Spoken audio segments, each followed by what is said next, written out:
My best friend led me on for months, but when I finally admitted my feelings, he made me feel foolish. It was a rainy Tuesday evening in our quiet suburban neighborhood, the kind where the streetlights flicker on early and the sound of tires hissing on wet pavement drowns out the distant hum of the highway, and I was sitting in my living room, scrolling through my phone while the kids argued over what to watch on Netflix in the next room.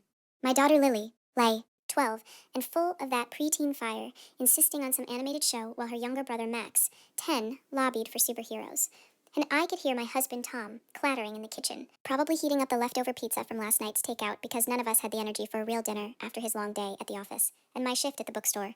But all of that mundane chaos felt like a distant echo as I stared at the text thread with Alex, my best friend of 15 years, the guy who'd been there through my awkward college days, my wedding, the births of my kids, the man who'd become like an uncle to them, showing up for soccer games and birthday parties with that easy grin and a bag of their favorite candies. And lately, over the past few months, our conversations had shifted from the usual banter about work stress or parenting fails to something deeper, more intimate, with late night messages about our dreams and regrets, him complaining about his string of failed dates, and how no one understood him like I did, and me opening up about the quiet dissatisfactions in my marriage, the way Tom and I had drifted into roommate territory after years of routines and bills, and Alex would respond with these thoughtful, lingering replies, emojis that felt flirtatious.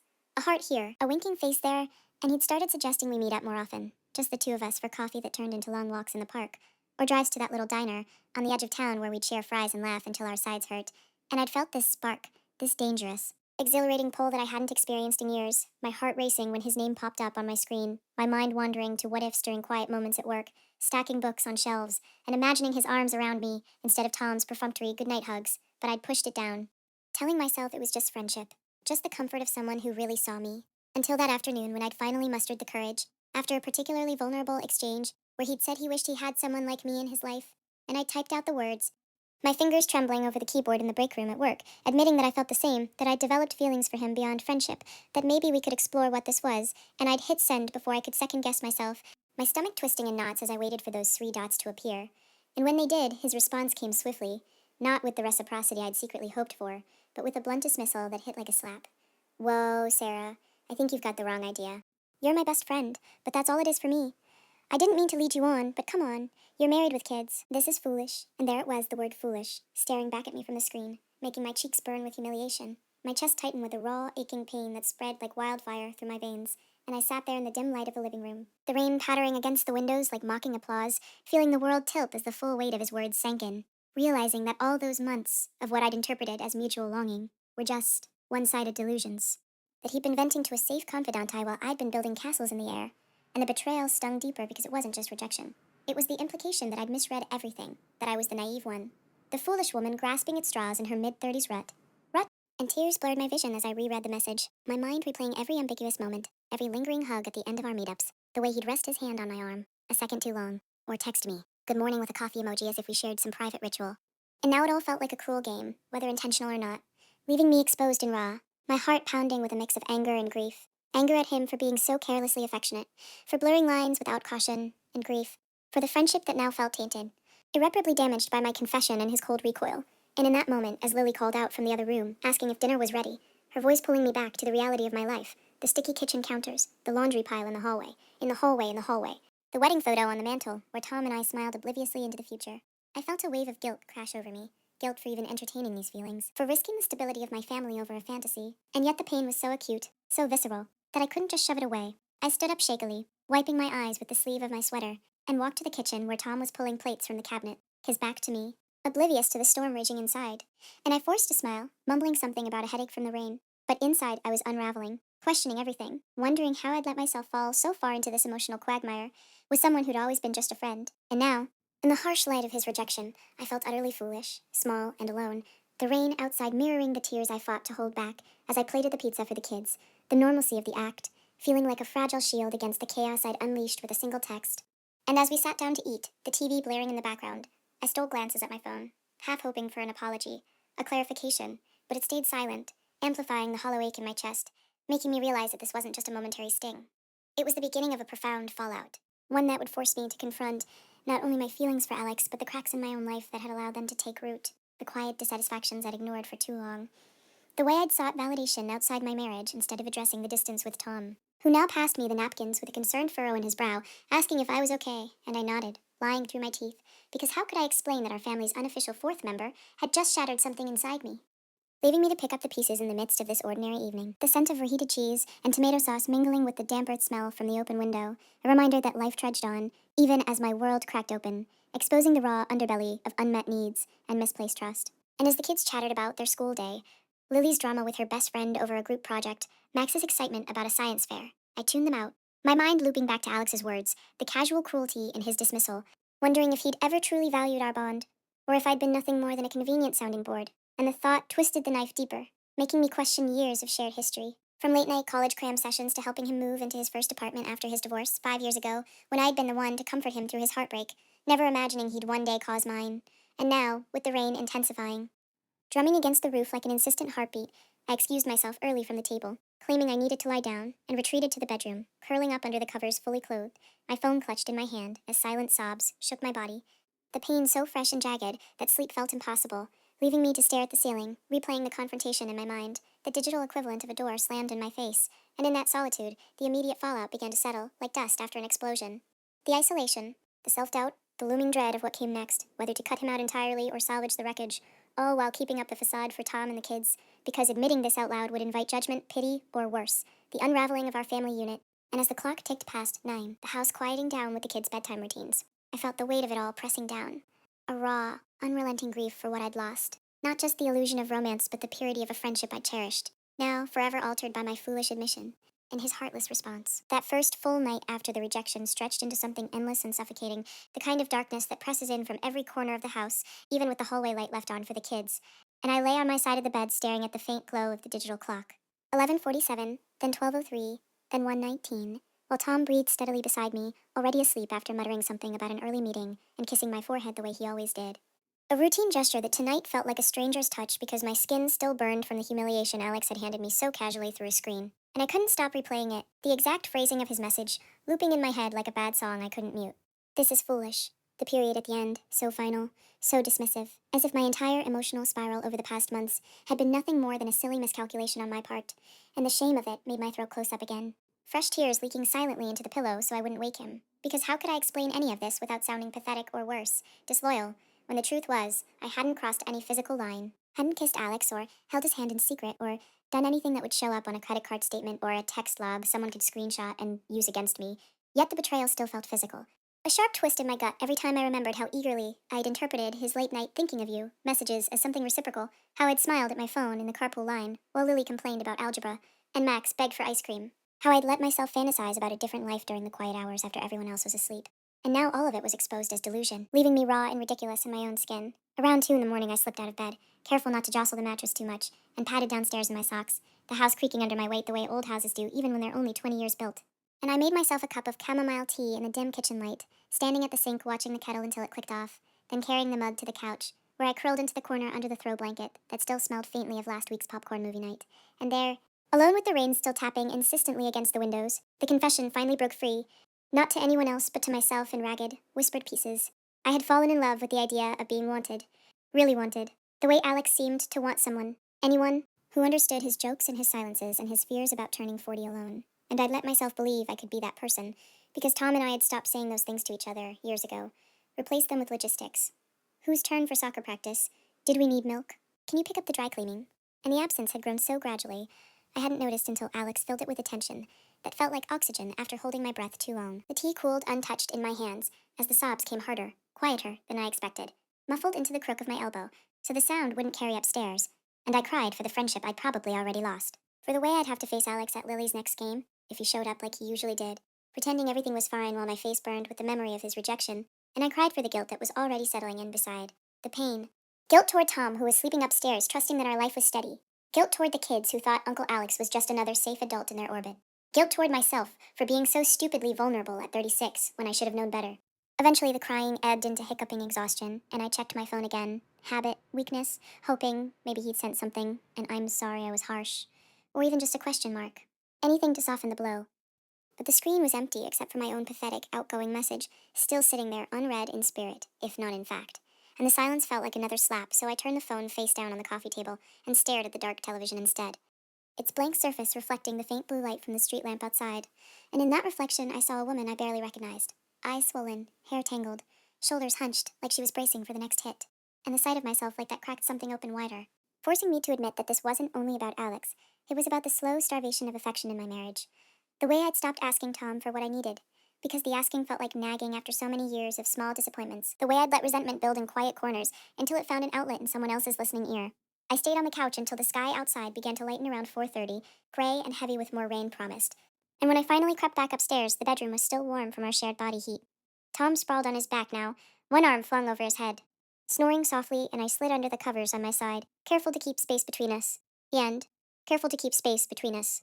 My back to him, as if turning away could protect the secret I was carrying, though I knew it was already leaking into every interaction, every forced smile I'd have to wear tomorrow when I dropped the kids at school and answered their questions about why my eyes looked funny. Sleep came in shallow snatches haunted by fragments of dreams. Alex laughing at me in the diner, Tom walking away without looking back, Lily asking why Uncle Alex wasn't coming to her birthday anymore, and when the alarm went off at 6:15, I felt more exhausted than when I'd lain down. My head throbbing, my chest tight with the residue of unshed tears, but the day had to start anyway. Breakfast cereal poured, lunchboxes packed with the same turkey sandwiches they always wanted, wet sneakers shoved into backpacks, the ordinary rhythm pulling me forward, even as everything inside felt shattered. Tom kissed my cheek on his way out, murmuring, "Love you, see you tonight," and I managed a nod, my voice too thick to risk words. Then herded the kids into the minivan, radio tuned low to their favorite pop station so I wouldn't have to talk. And as we drove through the dripping streets past the same brick houses and drooping maple trees I'd passed every morning for years, I kept glancing at my phone in the cup holder, willing it to buzz with something, anything from Alex. But it stayed silent, and that silence followed me through the school drop-off, through the quiet shift at the bookstore, where I shelved new releases with mechanical precision, through the lunch break when I sat in my car, eating a granola bar and finally let myself cry again, quietly this time. Forehead against the steering wheel because the confession had ripped open not just my feelings for him, but the deeper loneliness I'd been ignoring. And now there was no putting it back, no pretending the night hadn't happened, only the long aching dawn of facing what came next. Whether to tell Tom the truth, whether to confront Alex in person, or let the friendship die quietly, whether I could ever look at my own reflection without seeing the word foolish written across my forehead. By evening, when Tom walked through the door carrying grocery bags and asking what was for dinner, I still hadn't decided anything except that I couldn't sleep beside him tonight, feeling like this. So after the kids were in bed and the dishes were done, I told him I had a headache and needed space. And I took a blanket and pillow to the guest room down the hall, closing the door softly behind me, the click of the latch sounding louder than it should in the sleeping house. And there on the narrow twin bed with its faded quilt from my mother's attic, I lay awake again, listening to the rain and the distant hum of the refrigerator downstairs, feeling the first faint stirrings of something beyond the raw hurt, a small, stubborn resolve to understand why I'd let myself get here. And maybe, just maybe, to find a way back to the life I'd almost taken for granted before one reckless text changed everything. The next few days blurred into a tense, mechanical routine, where every action felt rehearsed for an audience of four, Tom, Lily, Max, and the ghost of my own guilt hovering just behind my left shoulder. And I found myself protecting the kids first, instinctively. The way a mother animal shields her young, even when the wound is hers alone, because the last thing they needed was to sense the fault lines cracking wider beneath their feet. So when Lily asked why I seemed weird and quiet while we waited in the carpool line, I blamed it on a bad cold coming on, popping a cough drop into my mouth for effect and changing the subject to her upcoming field trip to the Science Museum. And when Max wanted to know if Uncle Alex was coming to his soccer practice on Saturday like he promised last month, I swallowed the bile that rose at the mention of the name and said casually that Alex had a lot going on at work right now. Maybe he'd make the next one, keeping my voice light enough that it didn't waver, though inside the words felt like swallowing glass. Because lying to them, even by omission, added another layer of shame to the pile already crushing my chest. Yet, the alternative, the truth spilling out in some blurted moment, would shatter their uncomplicated trust in the adults who were supposed to keep the world steady. And I couldn't bear to be the one who introduced that kind of uncertainty into their lives, when they were already navigating the ordinary turbulence of middle school friendships and playground politics. Tom noticed the distance, of course. He wasn't blind, just patient in that understated way of his. And on Thursday evening, after the kids were finally asleep, he found me in the laundry room folding towels with unnecessary precision, the dryer tumbling softly in the background like white noise meant to drown out whatever was coming. And he leaned against the doorframe, arms crossed, asking quietly if I was ready to talk about whatever had been eating at me since Tuesday. Because he could see I was barely sleeping, and my smiles looked painted on, and for a long moment I considered telling him everything right there among the scent of fabric softener and warm cotton. The texts, the months of emotional drift toward Alex, the confession, the brutal reply, because the weight of carrying it alone was starting to bend me in half, but the words stuck in my throat, thick and impossible, because saying them aloud would make it real in a way the silent nights hadn't yet managed, would force us to confront not just my mistake but the stagnation in our marriage that had made me so susceptible to someone else's attention. And I wasn't ready for that reckoning, not when the kids' soccer cleats still needed scrubbing, and tomorrow was parent-teacher conferences. So instead, I shrugged, muttered something about work stress, and feeling run down, and he studied me for several beats longer than felt comfortable. the fluorescent light catching the faint lines around his eyes that hadn't been there when we were 25, and thought love was enough to fix anything. Then he nodded once, said okay, but I'm here when you want to, and left me to finish the folding alone, the door clicking shut behind him, with a softness that somehow hurt, more than if he'd slammed it. That night, I stayed in the guest room again, claiming the same headache excuse, and in the small hours I texted my sister Claire, the one person I thought might understand without immediate judgment, typing and deleting the message 3 times before settling on the bare bones. Something happened with Alex. I messed up. Can we talk soon? And her reply came almost instantly, despite the late hour. Call me tomorrow morning after the kids are at school. Whatever it is, we'll figure it out. And the simple promise of not being completely alone loosened something in my ribcage, enough that I managed a few hours of actual sleep before the alarm dragged me back into the day. Friday morning, after drop-off, I drove to the park near the elementary school instead of heading straight to the bookstore, parked under the dripping oaks, and called Claire, my voice cracking on the first hello, and then it all poured out. The flirtatious edge that had crept into our conversations, the way I'd let myself lean into it because it felt good to be seen, the confession I'd finally sent, Alex's curt rejection that made me feel like a teenager who'd misread every signal, and the suffocating shame that followed. And Claire listened without interrupting, only breathing softly on the other end until I ran out of words. Then she said, very gently, Sarah, you're not foolish. You're human, and you've been lonely in your own house for longer than you've admitted even to yourself. But this isn't just about Alex. This is about what's missing with Tom, and what you're going to do about it now that the mirror's been held up. Her words landed like stones in still water, rippling outward, and for the first time I let myself name it out loud. The slow drift, the way conversations had become transactions, the absence of touch that wasn't functional, the way I'd stopped expecting more because expecting felt dangerous after so many quiet disappointments. And Claire didn't rush to fix it, just asked what boundaries I needed right now. And I realized I needed space from Alex. Complete, at least for a while. So I blocked his number before I could second-guess myself, the little red circle appearing around his contact photo like a wound closing over. And then I texted him one final message from my own number, short and final. I need distance. Please don't contact me, or come to the kids' events for now. I'll explain to them you're busy. No apology, no explanation, just the boundary drawn in black and white, and when I hit send my hands shook so badly, I had to set the phone in the cup holder and grip the steering wheel until my knuckles whitened. The rest of the day passed in fragments, shelving books with half my mind elsewhere, nodding through a staff meeting about holiday displays, picking up the kids, and listening to their chatter about dodgeball and cafeteria pizza, while my own thoughts circled the same drain. How to keep protecting them from the fallout. How to start repairing what I'd cracked without dragging everyone down with me. That evening, Tom suggested ordering Thai takeout instead of cooking, a small peace offering, and we ate on the couch with the kids sprawled between us, watching a Pixar movie. The normalcy of it, almost painful in its contrast to the storm inside. And when Lily leaned her head on my shoulder, I wrapped my arm around her automatically, breathing in the strawberry shampoo scent of her hair, and felt a fierce, protective love surge up alongside the guilt, reminding me why I had to keep moving forward carefully, one painful conversation at a time. Later, after everyone was in bed, I sat at the kitchen table with my laptop open to a list of local therapists I'd Googled in a daze, scrolling through profiles that promised help with relationship issues and emotional infidelity and rebuilding trust, the clinical language making my stomach twist because it meant admitting this was serious, not just a fleeting crush I could laugh off in a year. And I bookmarked a few, telling myself I'd call on Monday. That individual sessions might give me the space to untangle my own mess before I asked Tom to join me in fixing ours. The house was quiet except for the faint tick of the clock and the occasional creak of settling beams, and in that stillness I felt the first faint shift. Not forgiveness. Not yet. Not even hope exactly. But a weary determination to stop running from the truth. To set boundaries that protected the kids and gave me room to breathe. And to start the hard, slow work of looking at my marriage without flinching. Because the alternative, staying frozen in shame and silence, was no longer bearable. And as I closed the laptop and turned off the kitchen light, the darkness outside the window felt a little less oppressive, the rain finally easing into a soft drizzle that sounded almost like an exhale, carrying with it the smallest, most tentative promise that tomorrow I could begin again, scarred but still standing, still choosing to try. By the following weekend, the air in the house had thickened into something almost tangible, a low-grade tension that made every shared space feel smaller, the kitchen table where we ate breakfast in near silence except for the kids' chatter, the living room couch where Tom and I sat on opposite ends during family movie night, our shoulders never quite touching the way they used to. And I knew I couldn't keep pretending the guest room was just for headaches much longer without the lie becoming its own kind of poison. So on Saturday morning, after dropping Lily and Max at their respective soccer practices across town, I texted Claire again and asked if I could come over for the day. No kids. No explanations required beyond I need to breathe somewhere else, and she replied with a thumbs up emoji and doors open. Bring coffee if you want, but I've got plenty. So I swung by the drive-thru for 2 large lattes, the steam fogging the windshield as I drove the familiar route to her condo on the other side of the highway, past strip malls and car dealerships still draped in last week's rain. And when I arrived, she met me at the door in yoga pants and an old college sweatshirt, pulling me into a hug that smelled like lavender laundry detergent before I'd even set the cups down, and that simple, wordless embrace cracked the dam I'd been holding since Tuesday night. I started crying right there in her entryway, ugly, hiccuping sobs that made my whole body shake, and she didn't shush me or tell me it would be okay. Just guided me to the couch, handed me tissues, and sat close enough that our knees touched while I let it all out again.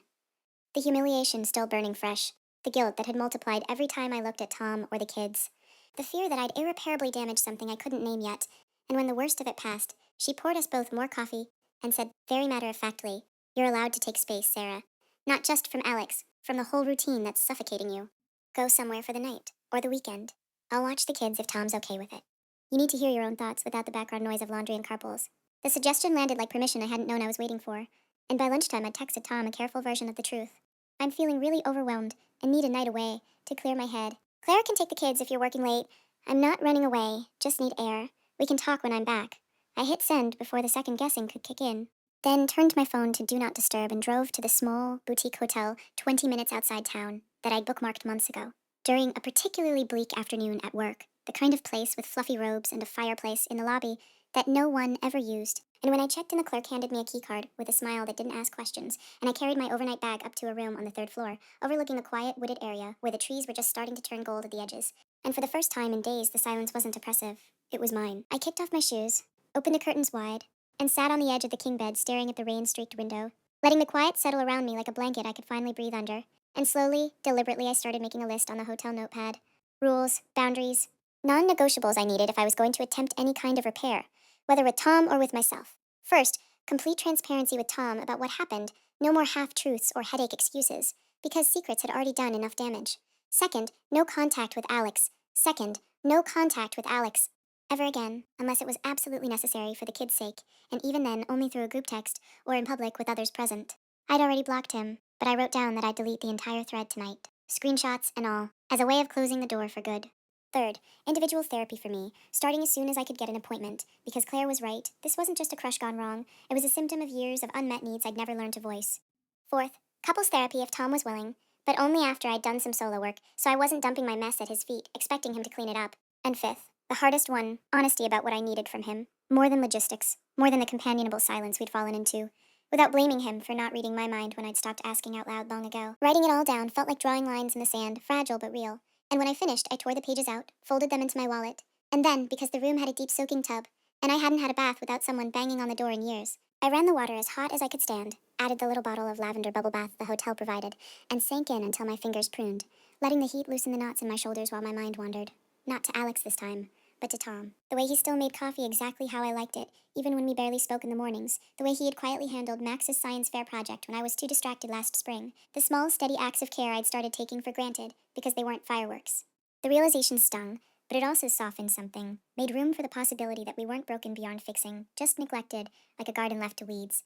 I stayed in the tub until the water cooled, then wrapped myself in the thick robe, ordered room service, a burger and fries I ate sitting cross-legged on the bed, watching mindless reality TV.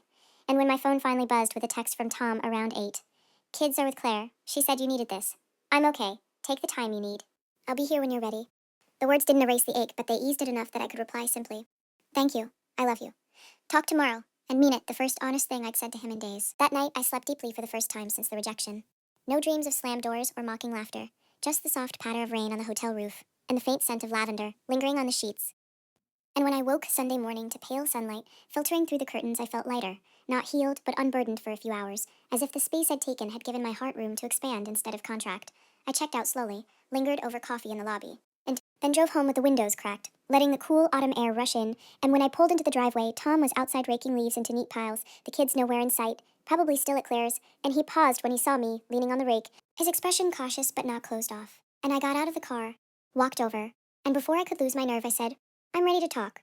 All of it. Whenever you are." He studied me for a long moment, then nodded once, set the rake against the garage, and followed me inside, the door closing softly behind us like the start of something new, terrifying and necessary. And as we sat at the kitchen table with fresh coffee between us, I pulled the folded list from my wallet, smoothed it flat, and began, voice steady despite the tremor in my hands, laying out the boundaries and the rules and the transparency I needed, not as demands, but as the only path forward I could see. And he listened, really listened, without interrupting, his eyes never leaving mine, and when I finished, he reached across the table, covered my hand with his, and said quietly, "Okay, let's do this, whatever it takes." The touch was tentative, the first real contact in days that didn't feel like performance, and though forgiveness was still miles away, trust a fragile seedling, that small gesture carried the faint, stubborn warmth of hope, the kind that grows slowly in the aftermath of storm, watered by honesty and time and the willingness to stay when running would be easier. Monday morning arrived with a brittle clarity, the kind that follows a weekend of rain when the sky finally clears, but the ground stays sodden puddles reflecting pale blue overhead, while the air still carries the chill of what came before. And I woke in our own bed for the first time since the fallout. Tom already up and in the shower, the faint scent of his cedarwood soap drifting under the bathroom door like a tentative olive branch. And though we hadn't yet had the full, gut-wrenching conversation I'd promised, the small act of me returning to our room, Sunday night, sliding under the covers without a word, our backs to each other, but close enough to feel each other's warmth, had felt like crossing the first narrow bridge over the chasm I'd helped create. So when he emerged, towelling his hair, and met my eyes with a quiet morning, I managed a real, if small, smile in return, the kind that acknowledged we were both still here, still trying. And after the kids were fed, lunches packed, and dropped at school with their usual flurry of backpacks and forgotten water bottles, I sat in the car in the empty parking lot for 10 minutes, phone in hand, scrolling through the therapist bookmarks I'd saved until my thumb hovered over the one whose profile had felt least intimidating. Dr. Elena Marquez, LCSW, specializing in relational trauma and attachment wounds, her photo showing a calm woman in her 50s with kind eyes behind wire frames, and I dialed before the courage could leak away, leaving a message on her voicemail that was steadier than I expected. Hi, this is Sarah Thompson. I saw your profile online, and I'd like to schedule an initial session. It's personal, relationship related. I'm available most weekday mornings after 9. The words sounded clinical, detached, but saying them aloud to a stranger's recording made the decision real, irrevocable, and when her office called back an hour later, offering a Wednesday slot at 10, I took it without hesitation. The appointment now penciled into my calendar like any other commitment. Dentist, oil change, therapy, except this one carried the weight of everything I'd been avoiding. The rest of the day passed in ordinary increments. Shelving new mystery releases at the bookstore while soft jazz played overhead, recommending titles to the usual Tuesday regulars, eating a turkey wrap in the stockroom during my break while staring at the wall and rehearsing what I might say in that first session. Because even though I'd spilled most of it to Claire, articulating it to a professional felt different, more exposing like undressing in front of a mirror you can't turn away from. Wednesday came too quickly. I dropped the kids at school, told Tom I had an errand that might take a couple hours. He didn't ask for details, just kissed my temple and said, "Take your time," and drove to the modest office building on the edge of downtown. A place with neutral beige walls and abstract prints that were probably meant to be soothing, but mostly looked expensive. And when Dr. Marquez opened the door to the waiting room, she greeted me with a firm handshake and a gentle, "Come on in, Sarah," leading me to a room with 2 armchairs, a small side table holding a box of tissues, and a window overlooking a courtyard where a single maple tree was shedding its last red leaves. She asked how I wanted to start, and I surprised myself by beginning at the beginning. Not the text, but the slow fade with Tom, the way affection had become habit. Habit had become distance. Distance had become loneliness. I didn't know how to name until Alex appeared in the gap with easy laughter and attentive listening. The months of messages that felt like falling without realizing I was in free fall. The confession that had seemed brave in the moment and catastrophic in hindsight. His reply that still stung like salt in an open cut, and then the guilt that had settled heaviest of all, because I hadn't cheated physically, but I'd betrayed the spirit of our vows by seeking emotional intimacy elsewhere. And now I was terrified that admitting any of this would make Tom see me as someone he couldn't trust again. She listened without judgment, nodding occasionally, asking quiet questions. What did it feel like when Alex responded that way? How has Tom reacted to the changes in you since then? And by the end of the 50 minutes, I felt wrung out but strangely lighter, as if naming the pieces had made them less jagged. She suggested we meet weekly, gave me a short breathing exercise to use when the shame spiraled, and as I left with a new appointment card in my purse, I caught myself noticing small things I'd ignored for weeks. The way sunlight slanted through the car windows, warming my hands on the wheel. The smell of coffee from the drive-thru I stopped at on the way home. The ordinary comfort of these sensations that proved I was still alive, still capable of feeling something besides pain. That afternoon I picked up the kids, listened to Lily's dramatic retelling of a cafeteria incident involving stolen French fries and Max's proud announcement that he'd finally mastered the kickflip on his skateboard. And when Tom got home early, he suggested we walk to the neighborhood park after dinner, just the 2 of us, leaving the kids with their tablets, and a promise to be back before bedtime. And though my stomach nodded at the prospect of more talking, I nodded, because avoidance had gotten us here, and the only way through was forward. We walked slowly along the paved path, leaves crunching under our sneakers, the air crisp with the promise of frost. And after a few minutes of companionable silence, he said, "I've been thinking about what you said Saturday, about needing transparency, about therapy. I want to do it with you, the couples part, when you're ready. But I also want to know what you need from me right now, today, this week." The question was so direct, so devoid of defensiveness, that it caught me off guard and I stopped under a street lamp, the light pooling yellow around us, and told him the truth in small, careful pieces, that I needed him to keep showing up the way he had been, making coffee, asking how my day was, touching my shoulder when he passed me in the kitchen, not because those things fixed anything, but because they reminded me we were still a team, that I was working on myself in therapy, and it might get messy before it got better, that I was sorry for the distance I'd allowed to grow and for seeking comfort outside us, and that I was scared but committed to rebuilding something stronger. He listened. hands in his pockets, eyes on the path ahead, then turned to face me fully and said, I'm scared too. I felt you pulling away months ago, and I didn't know how to ask why without sounding like I was accusing you.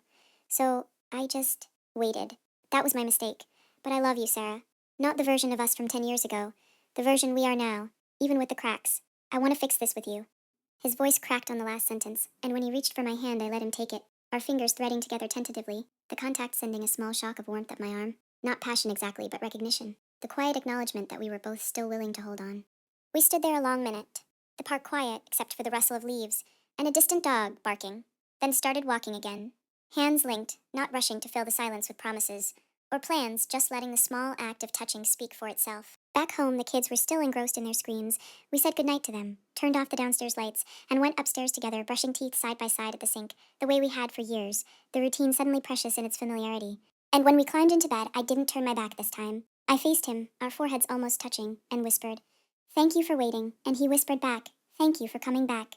And though sleep still came slowly, haunted by flickers of doubt and old hurts, it came in the same bed, under the same quilt, with his steady breathing beside me, a fragile but growing tether in the dark.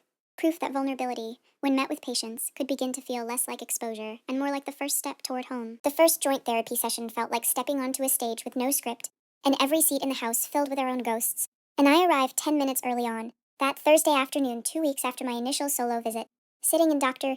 Marquez's waiting room with my hands clasped so tightly my knuckles ached, the faint scent of eucalyptus from the diffuser doing little to settle the churning in my stomach while Tom pulled into the parking lot right on time.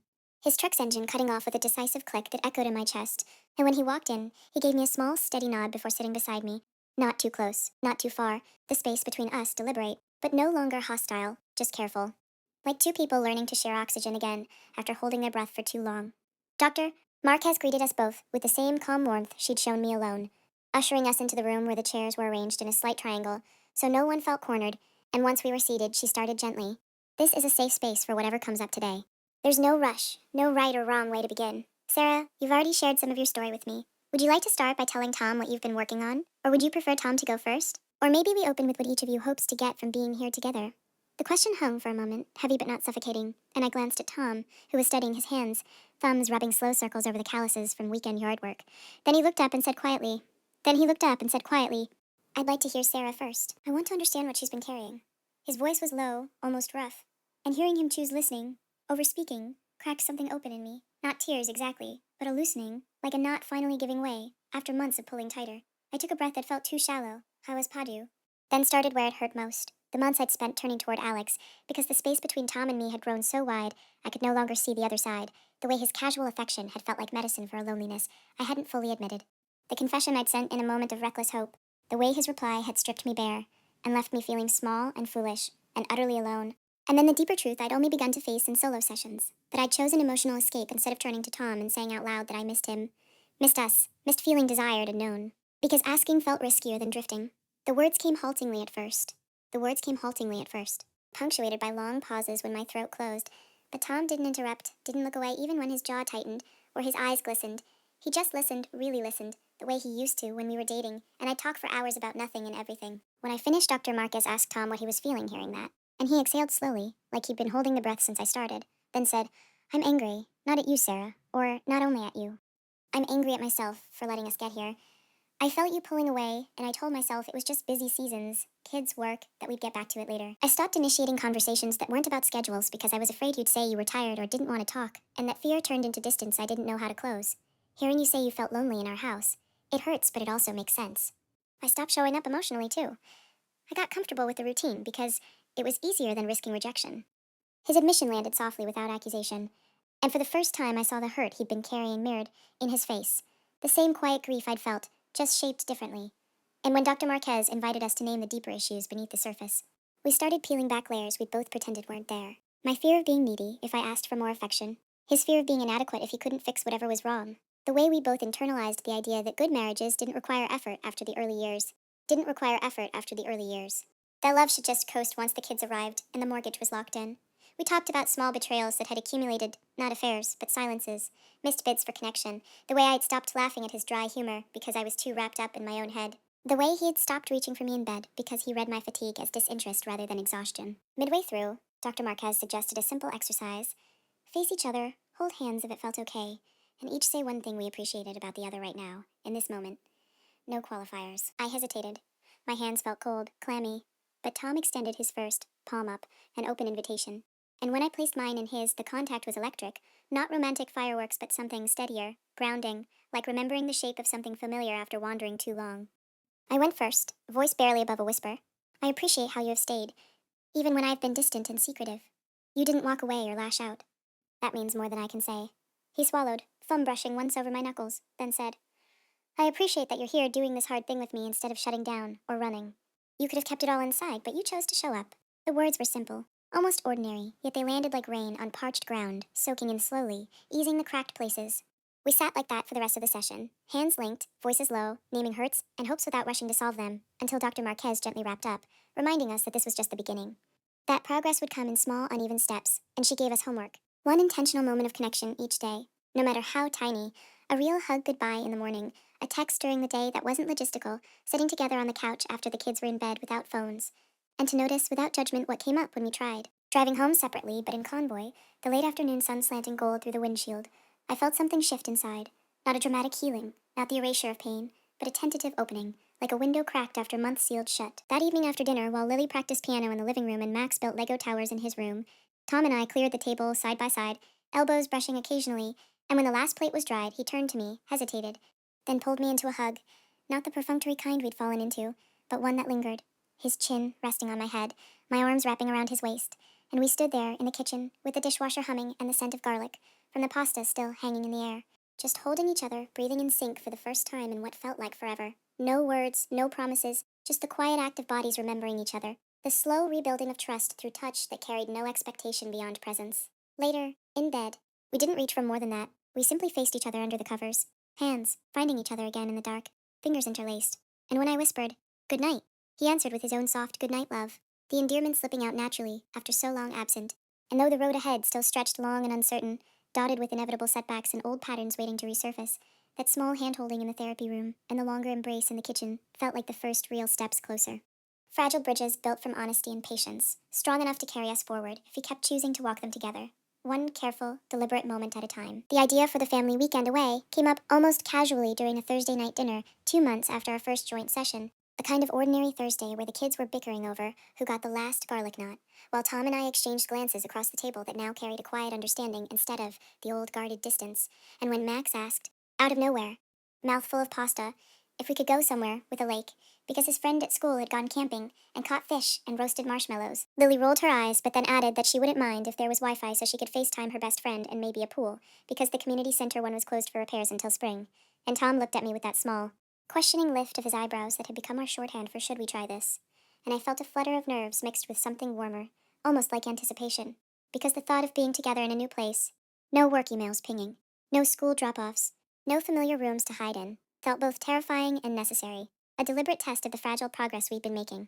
So I nodded and said, let's look at cabins this weekend. And the kids lit up like we'd announced Christmas in October, their excitement so pure it almost hurt to watch, reminding me how much they still believed in us as a unit, even when I doubted it myself. We booked a small lakefront cabin, 3 hours north. One of those cedar-sided places with a wraparound porch, a stone fireplace, and enough bedrooms that no one had to share unless they wanted to, leaving on a Friday afternoon right after school let out so we could beat the rush hour traffic.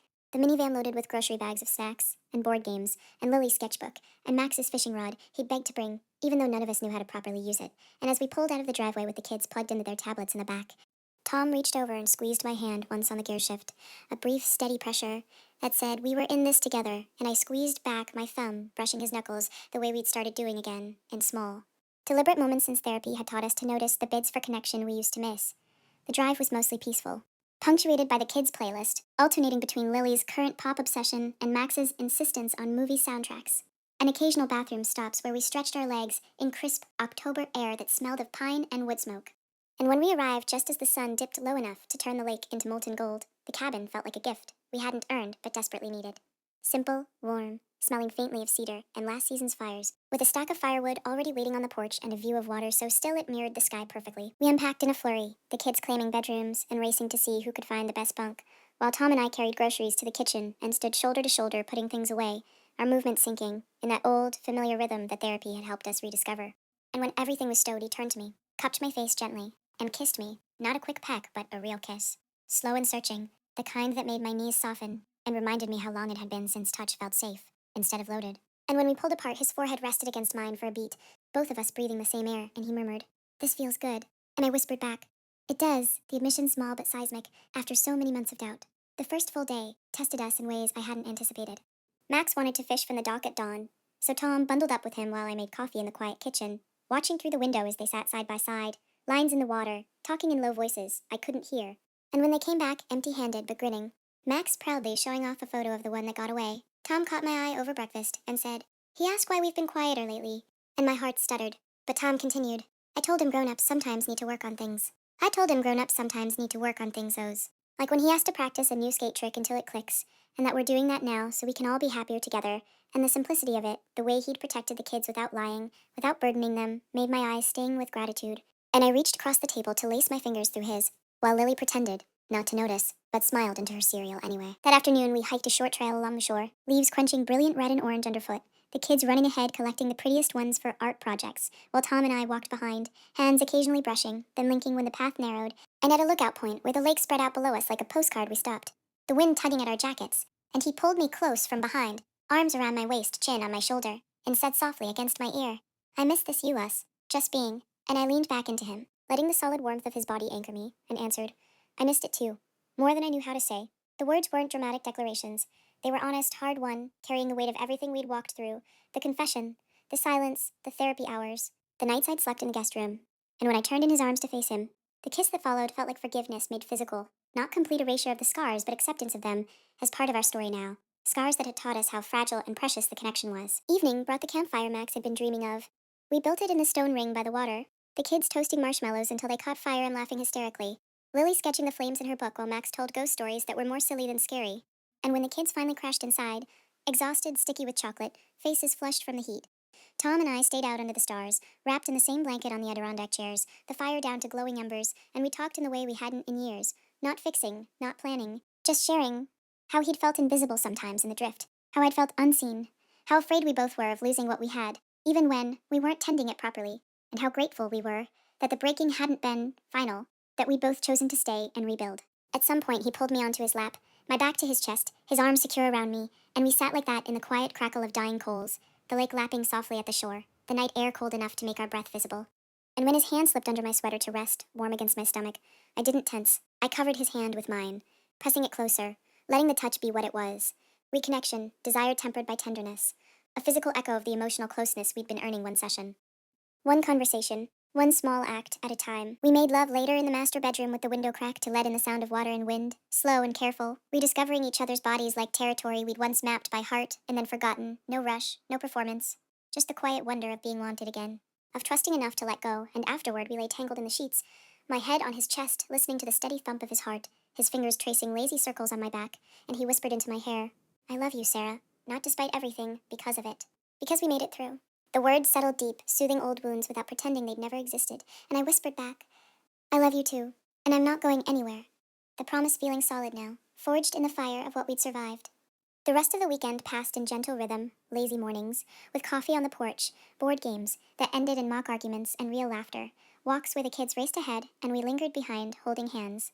Small moments that stitched us closer without forcing anything grand, and when we packed up Sunday afternoon to drive home, the car quieter now with tired kids dozing in the back, Tom reached for my hand over the console, and I met him halfway, our fingers threading together naturally, the gesture no longer tentative but earned, a quiet testament to the reconnection that had begun in therapy rooms and deepened here by the lake, where the water had reflected not just the sky, but the possibility of a marriage that could bend without breaking. Scarred, yes, but stronger for the bending, carrying us forward into whatever ordinary, imperfect days waited at home, with a renewed, hard-won closeness that felt, finally, like home itself. 1 year to the day after that rainy Tuesday, when a single text had cracked my world open, I stood in the kitchen on a crisp February morning, much like any other, sunlight slanting through the window, over the sink in pale winter gold, catching the steam rising from the coffee maker as it gurgled its familiar rhythm, and the house felt different, not transformed into some glossy magazine version of perfection, but settled, lived in, quietly stronger in the way old wood gains character from years of bearing weight without splintering.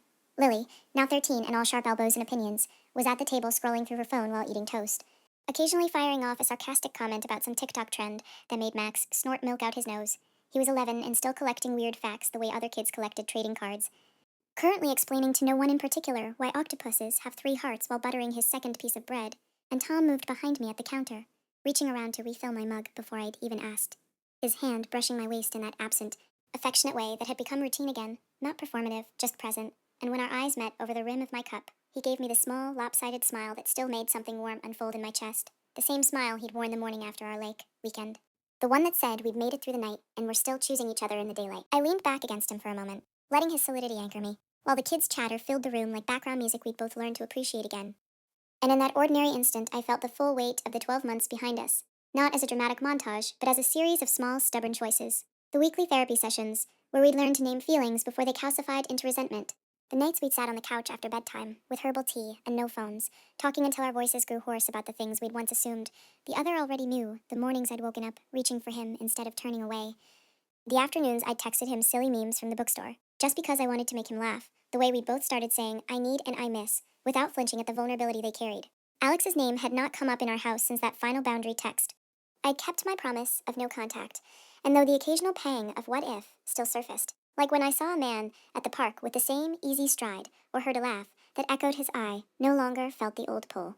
Only a faint echo of sadness for a friendship lost and the lesson it had taught me about guarding my own heart. The shame that had once burned so hot had cooled to something manageable. A scar I could trace without wincing, proof that I'd survived being foolish and emerged wiser, more honest with myself, and with the man who'd chosen to stay, when walking away would have been simpler. We'd marked the anniversary quietly. No grand gestures, no vow renewals under dramatic skies. Just a decision, made over takeout pizza the night before. To take the day off work and keep the kids home from school for what we called a family reset day. Though really it was an excuse to do nothing special together. Sleep in a little, make pancakes instead of cereal, walk to the neighborhood park where the kids still raced each other to the swings, sit on the bench holding hands while watching them play, the cold biting our cheeks but the warmth between our palms steady and real. Later, while the kids napped, Lily sprawled on the couch with her sketchbook open to a half-finished drawing of the lake cabin. Max curled up with his stuffed octopus we'd bought on that trip. I pulled out the small wooden box I'd started keeping on the dresser last summer, the one where I tucked away the little mementos of our rebuilding. The folded list of boundaries from the hotel weekend, now creased and soft from handling. The appointment card from our first joint session with Dr. Marquez's gentle handwriting in the corner. A photo strip from the arcade we'd gone to on a whim. One rainy Saturday, all 4 of us making ridiculous faces. The ticket stub from the movie we'd seen alone together afterward, when we'd held hands in the dark, like teenagers, and whispered commentary until we both laughed too loud and got shushed. A pebble from the lake shore, smooth and gray, that Tom had picked up and pressed into my palm when he said he loved me, because of everything, not despite it. I spread them on the kitchen table, like talismans, running my fingers over each one, and when Tom came in from the garage carrying firewood for the evening, he still insisted on building a fire, even though the house had central heat. He paused in the doorway, saw what I was doing, and crossed the room without a word, wrapping his arms around me from behind, chin resting on my shoulder as we looked down at the scattered pieces of our year. Hard to believe it's been that long, he murmured, voice low and rough with the same emotion I felt tightening my throat, and I nodded, leaning into him. And harder to believe how far we've come, I answered, turning in his arms to face him, searching his eyes and finding there the same quiet certainty I felt in my own, the knowledge that we weren't the same couple who had drifted apart. Nor were we some idealized reboot, we were simply us, older, more scarred, more deliberate, carrying the marks of what we'd almost lost, but choosing every day to tend what remained. The kids woke up eventually, drawn by the smell of fresh coffee and the crackle of the fire. We'd lit in the living room, and we spent the evening sprawled on a rug, playing board games that devolved into cheating and laughter, eating leftover pizza straight from the box, watching the sky darken outside the windows while the flames danced on the hearth. And when Lily leaned against me, yawning and Max curled up with his head in Tom's lap, I felt a deep, steady peace settle over the room. Not the fragile hope of those early months, but something more solid, forged in time and effort, and forgiveness that had been given and received without scorekeeping. Later, after tucking the kids in and turning off the lights, Tom and I stood on the porch for a few minutes in our coats, looking out at the quiet street where street lamps glowed soft halos on the pavement. The same view we'd seen every night for 15 years. Yet tonight it felt different, renewed because we were seeing it together with clear eyes. He slipped his hand into mine, fingers threading naturally, and said quietly, I'm glad we didn't give up. I squeezed his hand, the cold air making our breath visible between us. Me too, and I'm glad we're still choosing this, every day. We stayed out until the chill drove us back inside, then climbed the stairs together, brushed teeth side by side at the sink, slid under the covers in the dark, and when he pulled me close, I went willingly, my head on his chest. Listening to the steady rhythm of his heart, that had become my favorite lullaby again. Sleep came easily that night, deep and dreamless, and when morning arrived, another ordinary Monday, with school runs, and work, and the thousand small details of family life, I woke beside him, reached for his hand under the quilt, and felt the quiet, realistic hope that had carried us this far. Not a fairy tale ending, not perfection, but a scarred, stronger bond. One we would keep tending, one deliberate choice at a time, for as long as we both kept showing up,